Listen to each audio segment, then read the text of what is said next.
Hey everybody, it's Connor, and remember during the OpenAI war, Anthropic's name was coming up a lot. First of all, because they were basically the number two competitor, but also as a kind of comparison for safety, right? And Anthropic is an absolutely phenomenal company, but in all of this, I've seen really nothing about this cartoon ticking time bomb inside Anthropic, and I guarantee we will be hearing about this in the future. I don't know when, but it will happen. Remember this moment, people. By the way, before I get into that, if you would consider subscribing to this channel, it would mean the world to me. It's actually super encouraging. I just don't want to bug you with it, but if you would, thanks for considering. Okay, back into the story.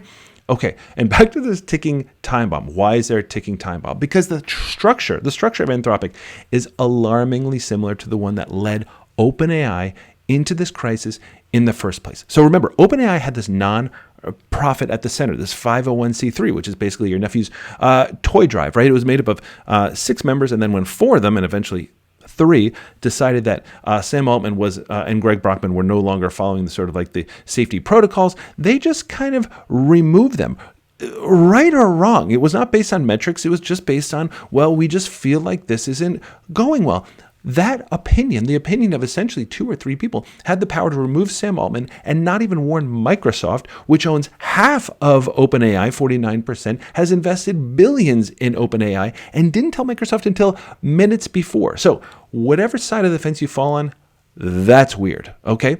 So where does Anthropic come in? Guess what? They have an even weirder board structure, which is, I'm telling you, it's going to be its own crisis. Okay, so what's the structure? So Anthropic has a board of directors with the founders and everything like that, right? Dario Amodei and his sister and everything like that. But sitting above that is a highly unusual structure called the Long-Term Benefit Trust. And that's this independent body of 5 people who are, by definition, financially disinterested members with the authority to select and remove a majority of the company board members. It's like, wait, what? Okay, so this structure is designed to ensure that the company, obviously remains focused on safety, just like OpenAI and all that kind of stuff. And they're going to do that without any financial things figuring into it.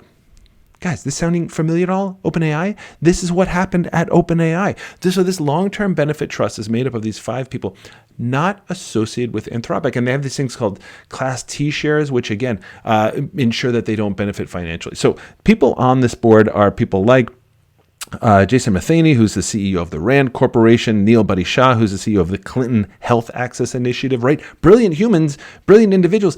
But you see where I'm going with this, right? So it's those kinds of people. And it gets weirder. It gets weirder. The long-term benefit trust will have ultimately the right to elect and remove 3 of Anthropic's 5 corporate board members, by the way, including founder Dario Amodei, which means that they have all the power and the control. And when you hear something even weirder, well, guess what? They serve these long-term, 1-year terms. But more importantly, when they decide to step down or when their term is up, guess who chooses their successors? They do. They choose their own successors. These people who have, by definition, no financial interest in Anthropic. Now, we might hear, as we did with OpenAI, this won't be a problem. Dario Amodei and his sister Danielle, they left OpenAI over safety concerns, and they're brilliant. And by the way, it's true.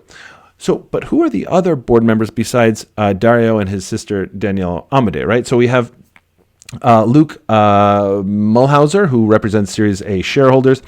And this guy he's the lead grant maker on AI governance at Open Philanthropy, which is a charitable group aligned, by the way, with effective altruism. We're going to get to that in a second. And the second other board member is Yasmin Razavi, and she leads Anthropic's Series C funding round. She represents the shareholders, right? So I think she's at Spark Capital. Anyway, here's the thing. 3 of these folks can be removed at the whim of the long-term benefit trust, who again, by definition, have no financial interest. This is the number 2 company behind OpenAI. And here's the thing. All of the folks at Anthropic, a lot of them are associated with effective altruism. So again, why is that ringing a bell? Well, that's what Helen Toner and Tasha McCauley over at OpenAI were associated with, and others, which meant that they were really feeling like this movement, which says, hey, this is a real existential risk, outweighed the commercialization of OpenAI. And that's when they came to this decision, just just like that, there's a lot of folks associated with effective altruism. And by the way, the head of Cohere is like effective altruism. I'm not going to quote him because I don't want to misquote him, but there's a lot of people that really, really dislike effective altruism because they think it's just, anyway, I won't editorialize overly. The point being is that you know who's not a part of effective altruism?